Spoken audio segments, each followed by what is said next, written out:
செந்தமிழ் நாடினும் போதினிலே உம்மால தேன் வந்து பாயுது காதினிலே என்ற வார்த்தைக்கு இணங்க திரு சிவாஜி கிருஷ்ணமூர்த்தி பற்றி தான் பார்க்க போறோம். திருட்டு பயலுக்குன்னா திரு சிவாஜி கிருஷ்ணமூர்த்தினே சொல்ல வேண்டியது. திமுகவுக்கும் சிவாஜி கிருஷ்ணமூர்த்திக்கும் இருக்கிறது முக்கோண காதல். அது என்ன முக்கோண காதல்? ஆபாசம் சிவாஜி கிருஷ்ணமூர்த்தி இவங்க ரெண்டு பேரையும் ஒன்று சேர்க்கறது திமுக.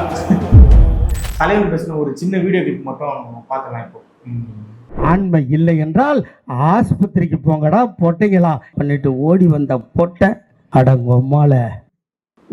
ஏண்டா இதுக்கு மேல பேசினா மூஞ்சிய புரோட்டா கல்ல வச்சு தேய்ச்சி போடுவேன். என்னடா உலக்காக பேசிட்டு இருக்காங்க.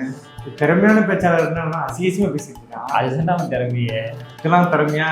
ஆமா, என்ன டாபிக் கொடுத்தாலும் அதுல நோண்டி என்ன அசிங்கமா ஆபாசமா பேச முடியுமோ அப்பதான்டா பேசுவான். என்ன கொடுத்தாலும் செய்வேன். ஆமா, இப்ப நம்மளனா நீ ஒரு டாபிக் கூட அவன் மாதிரி நான் பேசி காட்டுறேன். உறவு. உறவா? சாதி மதம் இல்லாத உறவு என்ன உறவு தெரியுமா? உடல் உருவாண்டா அவன். அதாவது எந்த டாபிக் கொடுத்தாலும் அதுல இப்படிதான் ஆபாசமா பேசுவா. அந்த அளவுக்கு திறமை வந்து ஒரு பேச்சாளர். அதனாலதான் ஃபர்ஸ்ட் பிளேஸ்ல வர வச்சிருக்கு. என்னடா இவ்வளவு ஆபாசமா பேசுறாங்க. இவங்க தலைமையில இருக்குதான் எதுவும் கேட்க மாட்டாங்களா? கேட்டா அவங்களே அசிங்கமா கேட்பான்.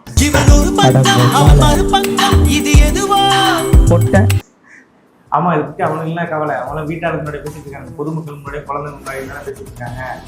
ஆமா, இப்போ உதயநிதி ஸ்டாலினோட பொண்ணையோ மனைவியோ கூப்பிட்டு வந்து சிவாஜி கிருஷ்ணமூர்த்தி பேசுற மேடையை கீழே உட்கார வைப்பாங்களா? சிவாஜி சாதாரண பொதுமக்கள் கேட்கறாங்க. ஆமா, சிவா மேடையில பேசுறான். பொதுமக்கள்ல இருக்க குழந்தைங்களும் லேடிஸும் கேட்கறாங்க. அவங்க தமிழ் என்ன வந்து சிவாஜி கிருஷ்ணமூர்த்தி பேசுறாங்கன்னா அந்த சைடு ஒரு போர்டு வச்சிருவாங்க, திமுக ஃபேமிலி ஆட்கள் யாரும் வர வேண்டாம் அப்படின்னு சொல்லிட்டு வச்சிருவாங்க. அப்படி கூடாது, 18+ தான் போர்டு. அவங்க 18+ வச்சு அப்படியே